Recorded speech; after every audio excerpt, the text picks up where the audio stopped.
Hi everyone, thanks for coming. I appreciate you all taking time out of your busy days to listen to to come and listen to the talk. So, independent testing environments for Kubernetes.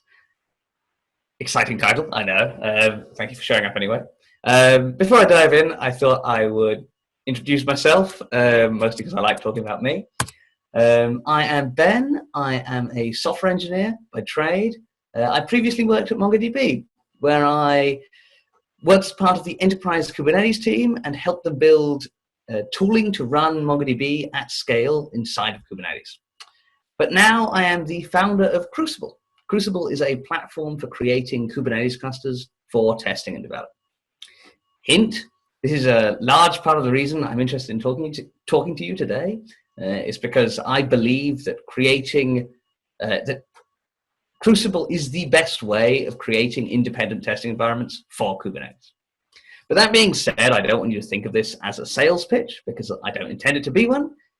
I have the idea of the talk is to encompass a whole bunch of information that I and a few other people have gained over the years implementing these systems for a variety of different companies in a variety of different situations. So I think the first thing to do is that the most important thing to do in the beginning is define what kind of tests I'm talking about when I talk about independent testing environments for Kubernetes. The kind of tests I'm primarily referring to are end-to-end and integration tests. In other words, these are tests whereby the aim of the test is to take some system of applications with some associated configuration, deploy them, and then check the emergent properties of the deployed system as a whole.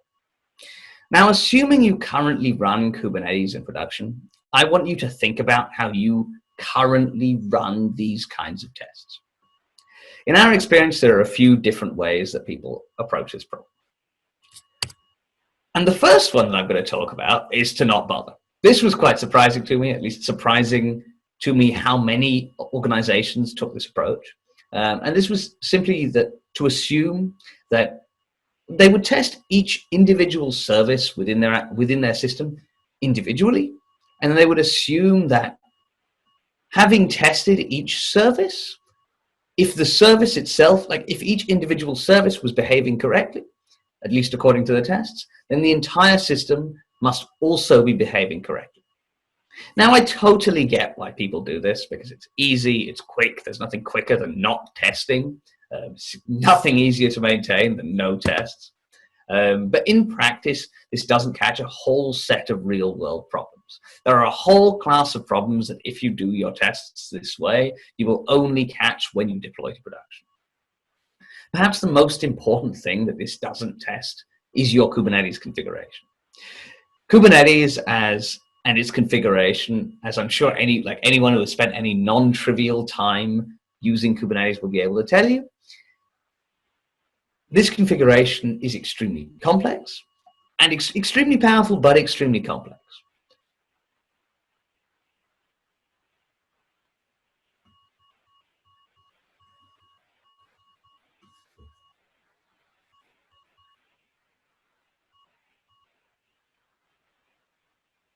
Sorry, I've completely blanked. That's okay. That can come out, don't worry.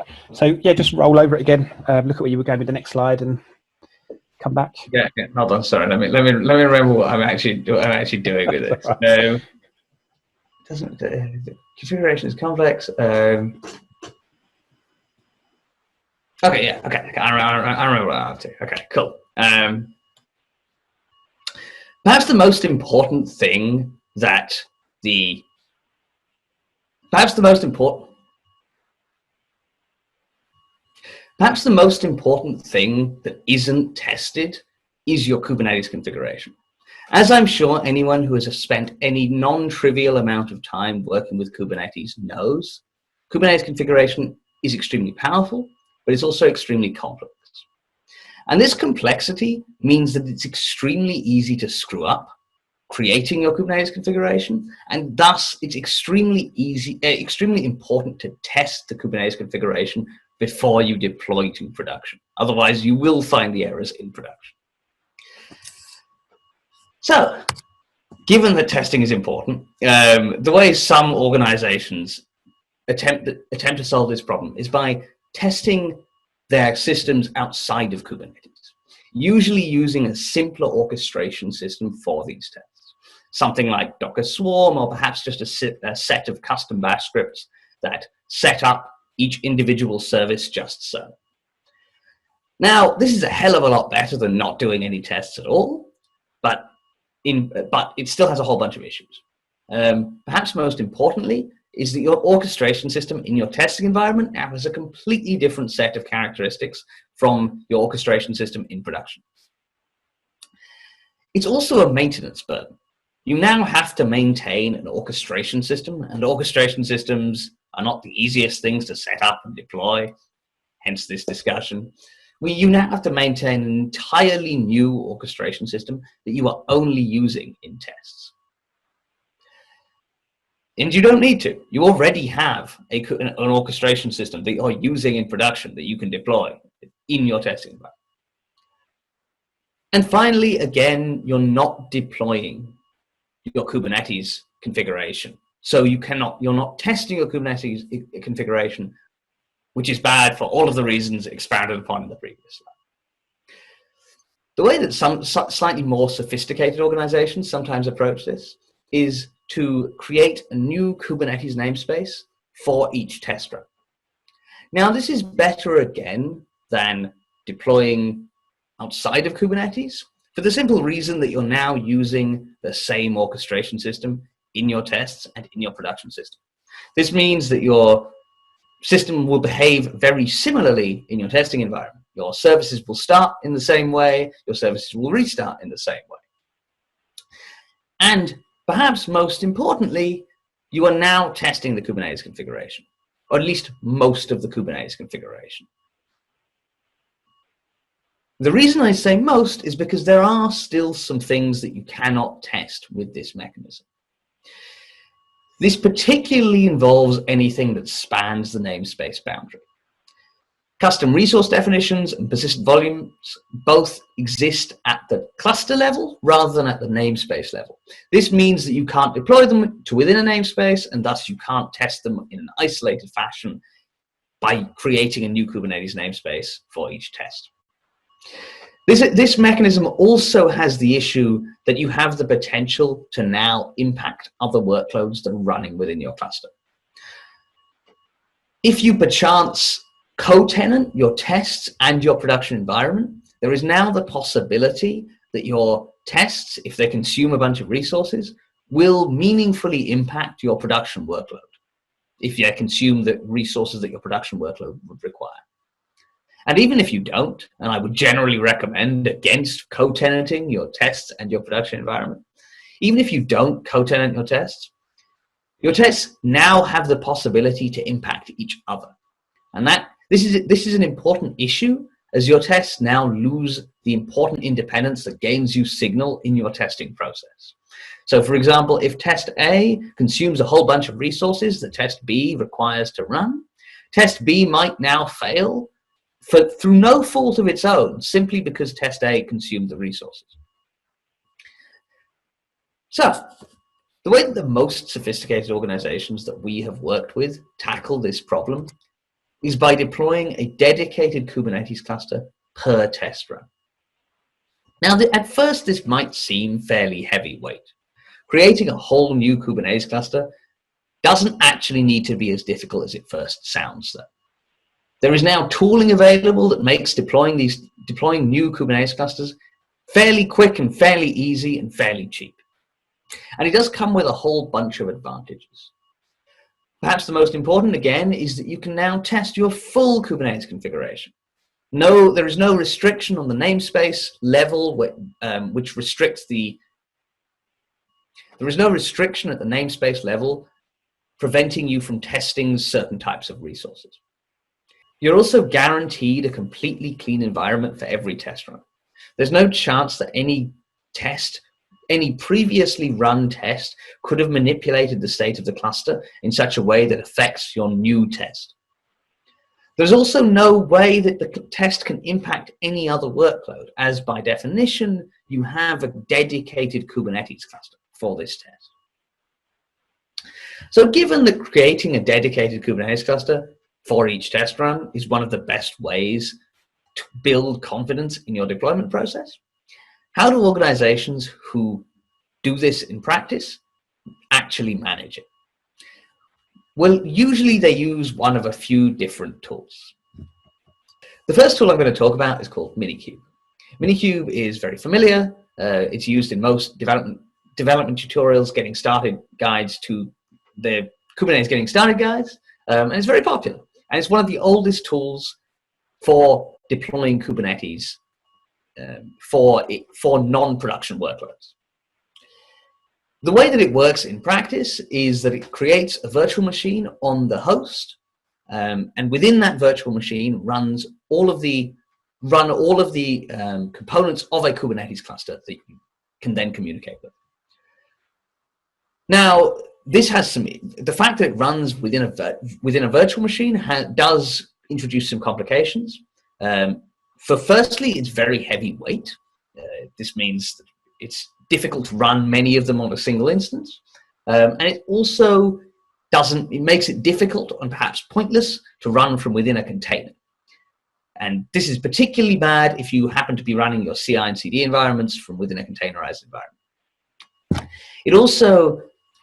The fact that MiniCube wasn't originally built for the purposes of testing means that it doesn't necessarily have the reliability profile and the interface that you might expect from a tool that was. So given that MiniCube isn't necessarily the ideal tool for this job, what are the alternatives? Well, a new and quite popular tool that's become available recently is called Kind. Kind stands for Kubernetes in Docker. As the name suggests, it runs an entire Kubernetes cluster, but inside of a Docker container rather than within a virtual machine. This means that it's easier to run from within a CI and CD environment, and also that it's much lighter weight than MiniCube, as it's not using an entire virtual machine. There's no virtualization overhead. Kind is still in beta. It's fairly new, and this means there is no stable API. Interacting with Kind involves starting a binary and then calling the appropriate command, starting a binary with the appropriate command line arguments. Those command line arguments do occasionally change.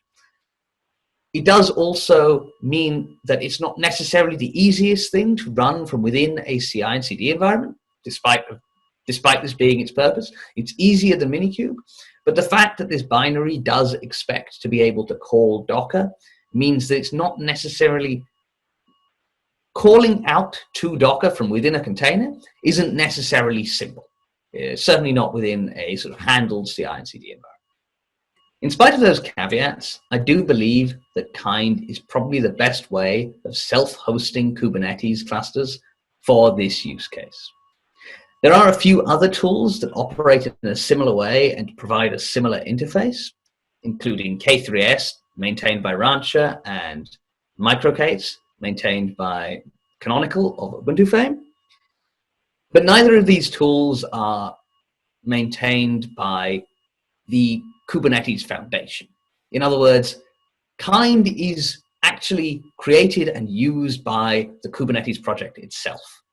This lends it a degree of future-proofing that I think is valuable and wins and gives Kind the edge in a comparison between the three of them. But that being said, when I talk about Kind, I'm talking about a self-hosting solution. If you're willing to consider a hosted solution, I'd like to talk to you about Krucible. Krucible is a platform for creating Kubernetes clusters for testing and development, and it's particularly optimized for those use cases. Clusters spin up quickly and are cleaned up automatically when you're done with them. Each Kubernetes cluster gets its own dedicated hardware, so you're guaranteed to have a completely clean and isolated environment for every test run. The fact that Krucible is a cloud service also means that it's very easy to use from within CI and CD environments. There's no need to create a container or a virtual machine. There are no permissions to set up. You just call an API. And if that isn't easy enough, we also have native integrations with a number of popular CI and CD platforms, including GitHub Actions, CodeFresh, and Circle CI, or at least Circle CI very soon. So that's the spiel. Now I'd like to give you a little live demo. Wish me luck. Everyone knows how live demos have a tendency to go.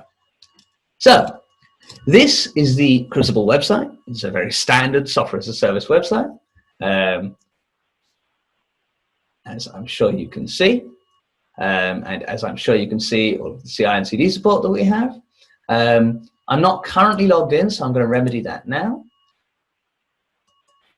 Like so. And the first view that you will see upon signing up or logging in to Krucible is the clusters view. Here you can see all of the clusters that you have previously created or that, yes, previously created and are either running or deprovisioned. Creating a new cluster is a simple case of clicking the create button and specifying a few simple parameters. Let's give our cluster a name. Let's call it demo cluster. You also need to specify the duration that you would like the cluster to persist for. So after this duration, the cluster will then be spun down. You can select from anywhere between 1 and 6 hours, or even a permanent cluster. Permanent clusters will only be destroyed when you go through and intentionally delete. For now, we will select an hour because an hour should be more than plenty. Krucible also features snapshots. Snapshots are a really cool feature which allow you to capture an entire Kubernetes cluster at a point in time. This includes all of the memory of all running applications within the Kubernetes cluster. From here, you can select the snapshot that you would like to restore. This will then take any Kubernetes cluster that you happen to have captured, and take all of that memory and reload it into a new Kubernetes cluster at a new point in time. You can do this as many times as you like. So now we've specified all of the appropriate parameters. Let's create the cluster. As you can see, that's started, and a cluster should be ready within a few seconds. Usually takes somewhere between 45 and 60 seconds to create a new cluster. That being said, I'm not going to wait because it's a bit boring to wait for a new cluster, so I'm going to do the old alt attack and select one that I've made earlier. Connecting to a new Kubernetes cluster, connecting to a Kubernetes cluster that you have created is very simple. You just click the connect button, and then you select the type, the connection mechanism that you would like to use. There is a Krucible command line tool that you could use that I'll speak about more later. You can also just connect with kubectl, which I'm sure is familiar to anyone who has done any work with Kubernetes in the past. And you can also use the raw Kubernetes config that any tool that interacts with Kubernetes can usually accept. In this case, we'll just use the kubectl tool. Connecting is a simple case of copying one command, and then you can run it in a CLI environment, like so. This command looks very long and scary. In reality, this is because it contains a large certificate that is required to connect to your cluster securely. In practice, this is actually a very simple command. All you need to do is run it, and at this point, you can then run any regular command as you would expect. At this moment, there are no resources within the default namespace, so let's have a look at all of the resources within all namespaces, all pods within all namespaces.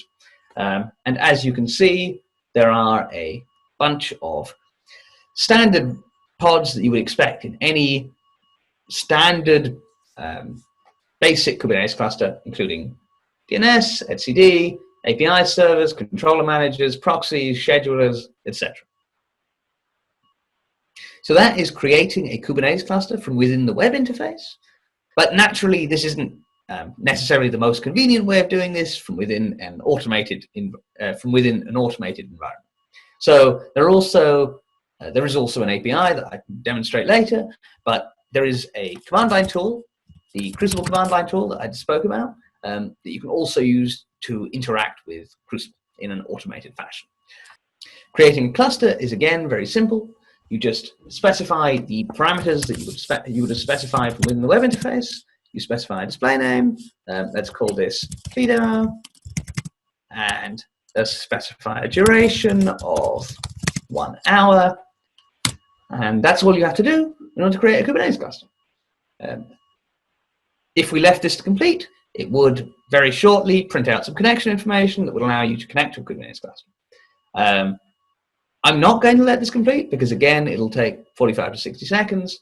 So I'm going to Control-C out, but I'm hoping you'll take it on trust that it would complete. The Krucible CLI also comes with a variety of useful utilities built in, including kubectl. So I'd like to demonstrate by going and selecting the previous command, the previous cluster that we created earlier. As you can see, the demo cluster is now up and running. We can select the ID for that cluster, and then we can run Krucible kubectl cluster, specify the ID of the cluster that we'd like to run a command on, and then we can run get pods, just as you would expect.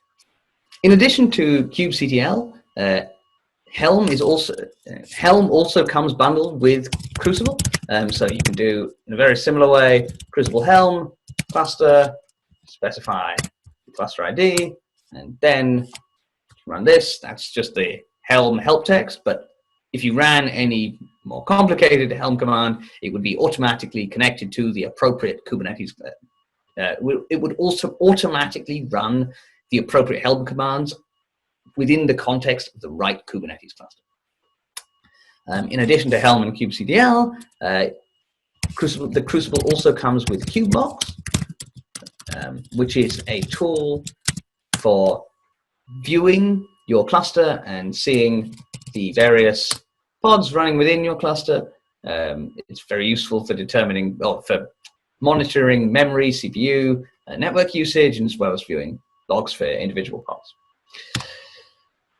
So that's the Krucible CLI. On top of that, I'll also show you quickly the documentation for our API, so that you can connect to Kubernetes, connect to Krucible from within any platform. We also have a number of different clients ready-made for a variety of different languages, including Node, JavaScript rather, TypeScript, and Python, and Go, as well as integrations, native integrations with GitHub and CircleCI, as previously mentioned. What I'd like to do is show you the given action. So this is the Krucible GitHub action as available in the Krucible Marketplace. It is very simple. Integrating with it is even simpler. To do so, all you do, sorry, I'll make that larger. Integrating is very simple. Anyone familiar with the GitHub YAML, the GitHub Actions YAML should recognize this. All you do is specify the action that you would like to operate, which is the Krucible GitHub action, and then you specify the same parameters that you would have specified either via the web interface or via the CLI. So you specify the duration, display name, and then some API key information that you need to connect to Krucible. And then after that, you can immediately start interacting with your Kubernetes cluster as you would expect to be able to do so via any other mechanism. So that concludes the live demo. Thank you very much for sticking with me. I hope that was useful. And if you have any questions, please do feel free to write to me at ben@usecrucible.com. We're also giving away a bunch of free credits. If you go to the website and you open up the live chat and type in June 20, either I or one of my colleagues will come online and upgrade your Krucible account to the $50 a month plan, completely free of charge. So please do go and try it out and let us know if you have any feedback. Thank you.